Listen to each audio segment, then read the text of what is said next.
1000. Vot see on juba number. Me ei saaks olla rohkem tänulikud selle suure kilomeetri posti eest, millest tänu teile oleme nüüdseks möödunud. 1000 tänu meie uutele ja vanadele subscriberitele ja igaühele teist, kes on meie seiklustele kaasa elanud. Ja kui te pole meid veel jälgima hakanud, siis see on parim viis, kuidas meie kanalit toetada.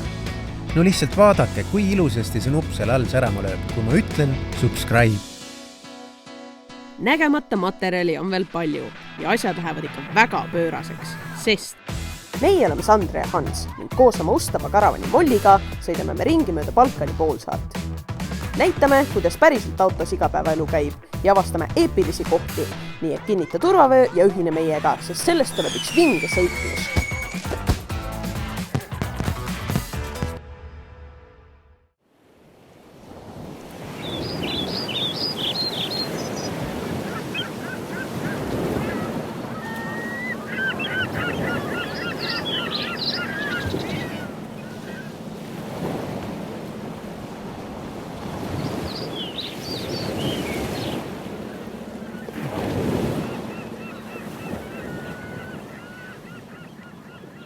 Just nii rahulikult algas meie 18. detsembri hommik nende liivalaidude vahelt.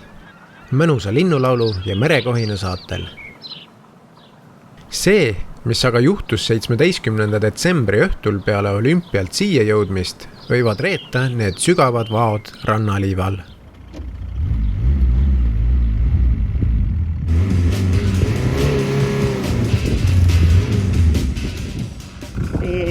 Me siis liiva sisse kinni ja nüüd üritame mingi abiga siit välja saada.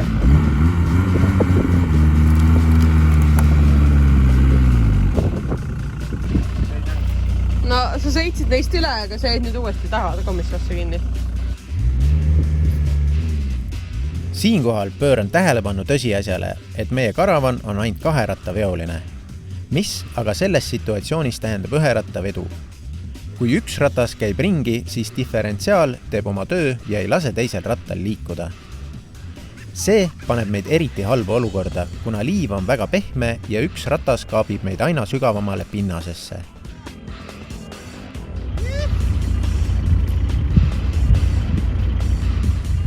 Pehmet liiva rataste alt ära kaapides ja autot edasi-tagasi väntsutades üritasin pinnast tihedamaks muljuda, et Molli saaks piisava hoo ise liivast välja sõitmiseks. Üks hetk tundsin, et tagumine käik ei toida ja lihtsalt lootsin, et kiiresti sõites see on ringi keeratud. Tundub, et rehvide tühjaks laskmine ja auto liikumises hoidmine päästis meid sellest olukorrast ilma tõsisemate jamadeta. Või vähemalt seda me arvasime tol hetkel.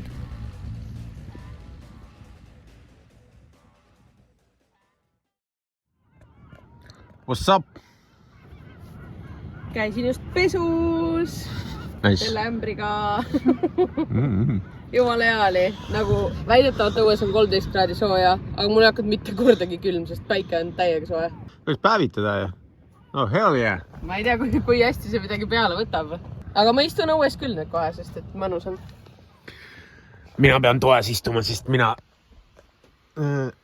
panen eelmise nädala videoid endale kõvakettale. Üritame siis kuidagi mingit korda luua, hoida, et iga nädal uus kaust ja 100 giga videoid. No. Siin on pildid ja minu videod ja droon ja dashcam ja siin on juba midagi. Siin on see, kus me kinni jääme. Ma ütlesin ju, ma ei viitsi tegeleda, miks sa lähed. Kuna eile sai rehvid tühjaks lastud seoses sellega, et me liiva sisse kinni jääme, siis ma pumpan need täna täis. Aga ma panen automootori käima, sest meil on ainult üks sigareti süüte ja see on siin ees ja see on auto aku pealt. Et siis ma ei kuluta auto akut nii palju. Ja samas ta toodab veel elektrit, et mul läpakat laadida. Nii et win-win. Tuleb natuke gaasi anda. Ma ei tea, kas see relay läks tööle või mitte. Vaatame kohe. Nimelt siis minu istme all on Split Charge Relay, mis siis ühendab autoaku ja siis mu elamuaku. See töötab nagu nii, et siin on lihtsalt üks lüliti, mis siis voolu käikumisega läheb lahti kinni. Suht loll asi, aga mul oli see olemas ja mõtlesin, miks mitte kasutada ja ilma selleta me oleks põrunud päris kõvasti. Panin veel eraldi lüliti sellele endal siia, kui ma selle muljon. Siit see tuli kustub ära. Muljon siit käima jälle. Ja läks jälle tööle. Kui elamu aku on juba hästi tühi, siis võib-olla lühema sõidu pealt ei tahaks, et ta hakkaks autoaku pealt elamu akut laadima. Sellepärast ma panin ka selle lüliti siia vahele. Meil Hispaaniasse sõites oli ainult splitshaarse relay ja siis autoaku hakkas mingi hetk tühjaks saama. Praegu siis hetkel ma kasutan automootorit nagu generaatorit, pluss veel mul solarlaeb. Läpakas läheb siin ilusasti. Võin panna talle veel asju järgi laadima, et kogu see energia ära kasutada, mida ma siin toodan. Ma ütlesin, et teeme mingi jõulukingituse endale, et oleme jõulude ajal korteris. Ma buksin korteri, ma olin mingi, see on nii hea hinnaga. Ma nägin, et igas korteris on pesumasin, aga ma ei näinud nagu piltide peal mitte midagi. Ja siis ma igaks üks kirjutasin nagu special requesti alla ja siis ma kirjutasin eraldi e-maili, et kas teil ikka on pesumasin, et meil on kindlasti seda väga vaja. Ja siis nad vastasid umbes, et meil on eraldi laundry room, kus sa saad pesta pesu ekstra kosti eest. Ma endast mingi 5 euri oli pesumasina täis ja meil on ilmselt nagu võib-olla 2, vaata nagu, ma ei tea, nii et ma võin sama hästi lihtsalt minna pesu pesema, mul nagu ööbimine on olemas, see mind ei huvita väga ja ma oskan ennast pesta õues ka, aga pesu nagu ei viitsi ise väga pesta, kuigi saaks, aga ma ei viitsi. Läheks jõkki ürgmehelikult pesema. Nagu ma võin seda teha, mul ei ole probleemi. Ei no, kui häda käes, siis allarid saab ikka puhtaks. Pole probleemi. See on täiesti sobi. No ülejäänud riideid natuke on ka nagu. Kumme pumbates siis juhtus üks asi. Ma ei tea miks, aga selle pagana adapteri, ütleks selle asja kohta, ots on üles sulanud. Igatahes see kõrvetas mul kaitsme läbi. Ja mul on siuke tore huvitav kaitsepilt temast ostsin, mis läheb põlema siis, kui ta läbi on.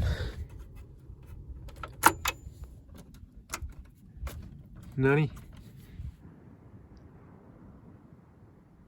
Aga nüüd prooviks, kas pump läheb jälle tööle.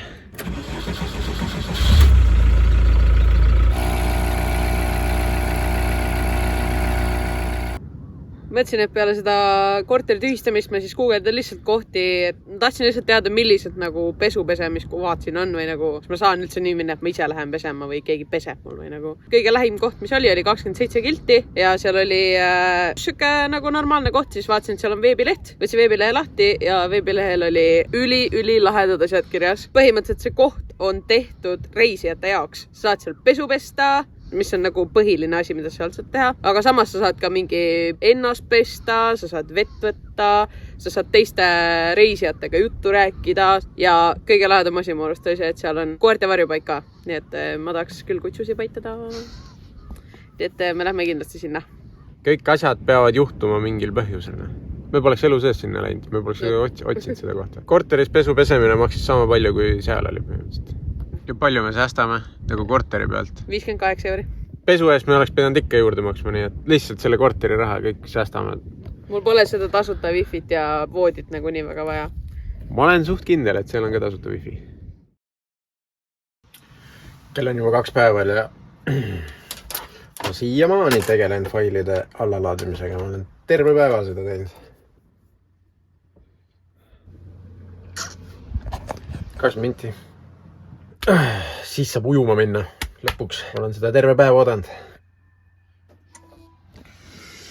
Jess! Siu! Siu!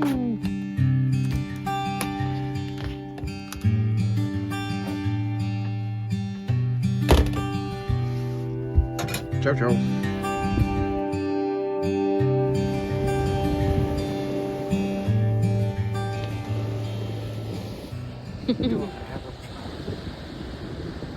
Ütleme siis, meil tuli 2 naabrit. Einstein ja tema perenaine reisivad ka vänniga. Neil on Fiat Ducato. Tädi ise püüab kala praegu siin. Ma ei tea, kas ta saab ka siin. Äkki saab mõne kalapese. Siis Einstein saab ka kala. Jaa. Tu jääb tühja kõhuga. Jaa, ja tühja kõhuga, jaa. Ja siis on kõik.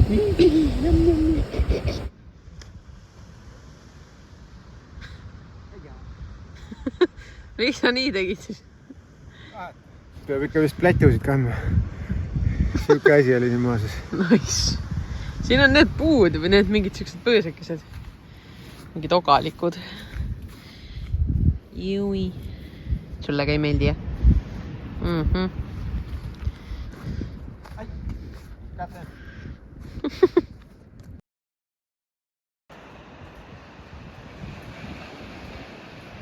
Kuna täna üldse jalutanud ei ole, siis mõtlesime, et jalutame siin õhtupoolikul, vaatame mööda seda lõputut randa.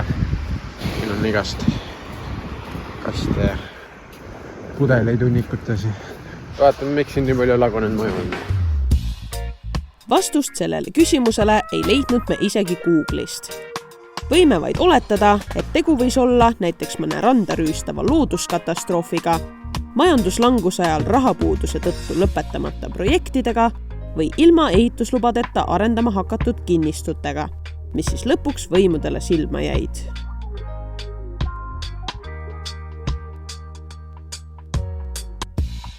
Natuke kahju, et need majad siin lihtsalt niisama seisavad, kuid samas on meil äge ringi käia ja avastada. Imelise päikseloojangu saatel jalutasime pehmel rannaliival tagasi koju.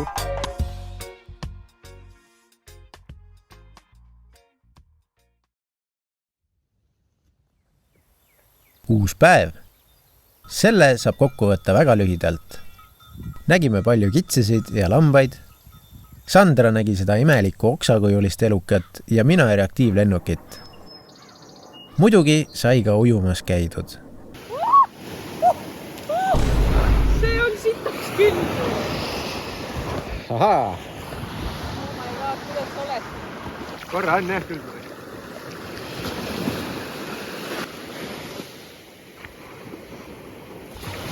Ja siit võime solberdada ennast juba järgmisesse päeva.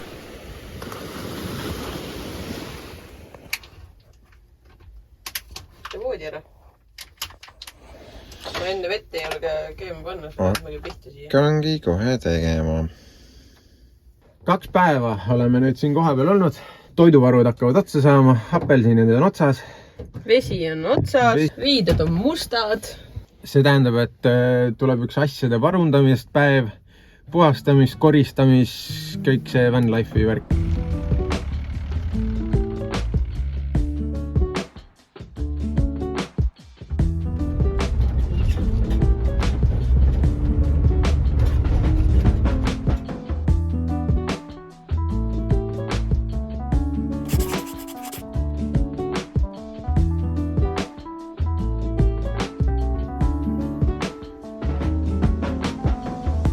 Peale mõnekümne kilomeetrist sõitu jõudsime me Filia Laundrysse. Kui pesud olid pesema pandud, siis uudistasime seda kohta lähemalt.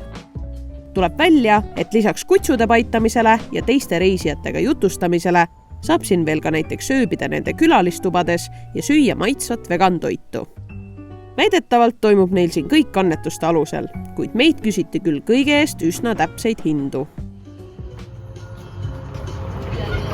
Siin on siis selline väike nagu siuke pop-up truck, kus nad teevad siis mingit süüa. Kõik on vegan, mis nad teevad. Mina siis võtsin prooviks. Ma alguses lugesin, et seal on mingi lemon cake, aga mul tuleb välja, et see on õunakook.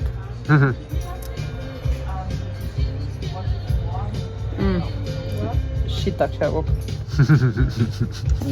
Kuidas saab midagi veganit teha nagu sellist, seda ma ei tea. See on väga hea kook. Ma ostan vist ise veel ripraha.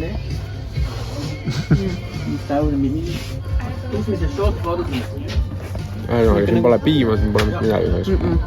Kõige haigem on see, et muna pole, aga ta on siuke mega fluffy nagu. Huvitav. Kuidas nad on saanud siukses? See on tõesti hea. Ma tean, et näiteks kui vegan toitudes asetatakse munavalge vahtu, seda saab teha kikerherne seda purgivedelikust, mis on ülihaige murust. Vasistas. Need on kikerherned mingisuguse karrikastmega ja siin on maailma kõige õhem naan peal, mis ma olen näinud. Aga kuna meil on kõht tühi, siis me olime nõus selle eest 5 € maksma. Ühe siit hästi maitseb. Maitse pidi hästi. Peterselli küüslaugu või, jah? No? Yes. The only thing is like it's basically all only chickpeas. No vegetables, but it's good taste. Lähen ette need osadused, kes triide puu peal kuivama. Siin praegu need asjad on 3 tükki. See riiete pesul oli päris äge koht oli. Aga väga palju raha läks. Väga palju raha läks. Ja jube hipi koht on ikka. Meie nii hipid ei ole ikkagi. Et kui meil on tunnelid kõrvas küll, siis seal olid ikka suuremad tunnelid. Ma olen praegult isegi mingi värvilise riidega, sest seal olid ikka väga värviliste riietega inimesed. Ja üldjuhul ikka kampsunid. Mul on ikka mingi kilejope. Et päris sinna hipi hunnik otsa me ikka nagu ei kvalifitseeru, ma arvan. Ei, absoluutselt mitte. Kõik full vegan toidud, värgid, särgid, selle paha. Mulle meeldib vegan toit, aga mitte kogu aeg. Õunakook oli mega hea. Seda ma pean nagu nende andma. Ja see oli super hea. Ülihea kook. Nagu pole midagi öelda. No muidugi ma enda lolli peaga tellisin kohvi sealt ja siis mõtlesin, et aga äkki saab natuke piima peale, siis tuli kohe meelde, et nad on ju vegan koht. Aga noh, nad pakkusid seda kaera piima. Seda ma pigem ei soovi. Seda pigem ei tarbiks. Nii et nüüd lähme Lidli, ostame igast asju välja arvalt kaera piima. Ja lähme Lidli, sest me teame, et Lidl on kindel valik ja seal saab odavalt. Eestis nagu Lidlile väga ei kutsu, aga nagu välismaal on siuke safe valik, sa tead, mis seal on. Ja... Mis sa arvad, Sandra? Sama. Võtsid sõnad suust. Sandra, mängime ühte mängu. No. Mis päev täna on? Teispäev? Ei. Kolmapäev? Jah. Päris lähedale.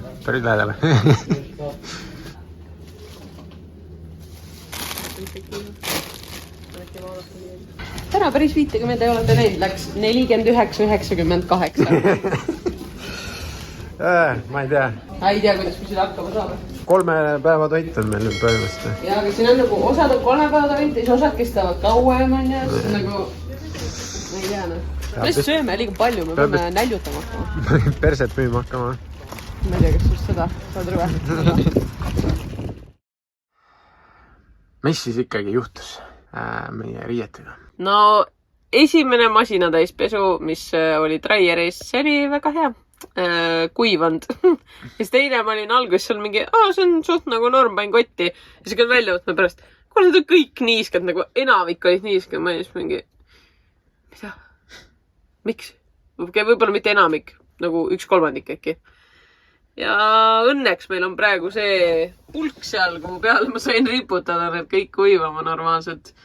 Ja mõned on veel seal ees ka kuskil, aga mul nagu ei ole usku nendesse dryeritesse enam. Nagu miks ma maksan selle eest nii palju? See üks dryer oli 7 €. Miks ma maksan selle eest nii palju, kui ma pean ikka lõpuks ise riideka jutama? Poola saaga on vist meil küll käinud. Peame ikka vännis kuivatama enda asju. Kuhu huvitavasse kohta me ööbima sattusime ja kuidas me veetsime enda jõululaupäeva? Sellest lähemalt juba järgmises osas.